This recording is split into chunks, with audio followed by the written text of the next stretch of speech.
Chance to clear gathering nuclear clouds.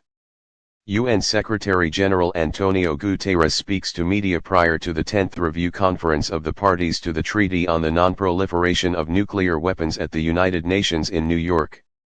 When United Nations Secretary-General Antonio Guterres warned on Monday that humanity is just one misunderstanding, one miscalculation away from nuclear annihilation, he was not raising a false alarm. Speaking at the opening of the long-delayed high-level meeting to review the landmark Treaty on the Non-Proliferation of Nuclear Weapons, he said it was taking place at a time of nuclear danger not seen since the height of the Cold War. As the cornerstone of the international nuclear disarmament and non-proliferation regime and an integral component of the post-war international security architecture, the NPT is facing old and new challenges as the global strategic security environment continues to deteriorate on many fronts.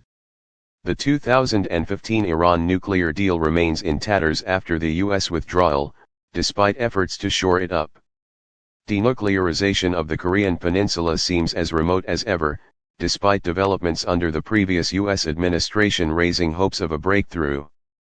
The Ukraine crisis has created renewed fears of a potential nuclear confrontation, or accident.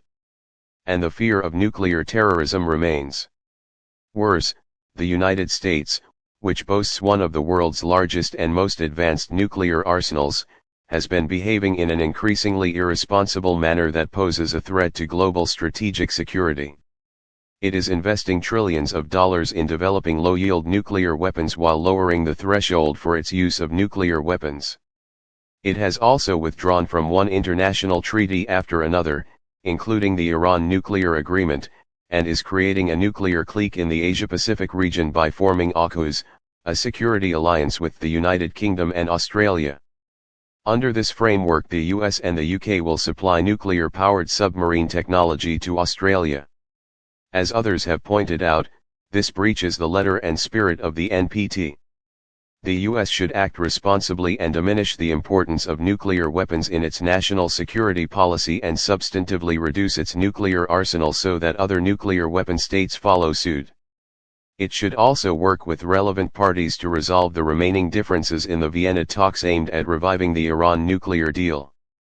The current U.S. administration promised the U.S. would return to the Iran deal and support multilateralism. It should act to show that it was not just making empty promises. The parties involved in the latest international efforts to firmly uphold the universality, authority, and effectiveness of the NPT should do their utmost to produce a positive result that helps advance nuclear disarmament, non-proliferation and peaceful uses of nuclear energy, and add new vigor to the NPT's role in safeguarding peace and stability. All concerned should stay committed to the right direction and step up their efforts to strive for consensus on outstanding issues so that real progress can be made in preventing the spread of nuclear weapons and achieving the goal of nuclear non-proliferation.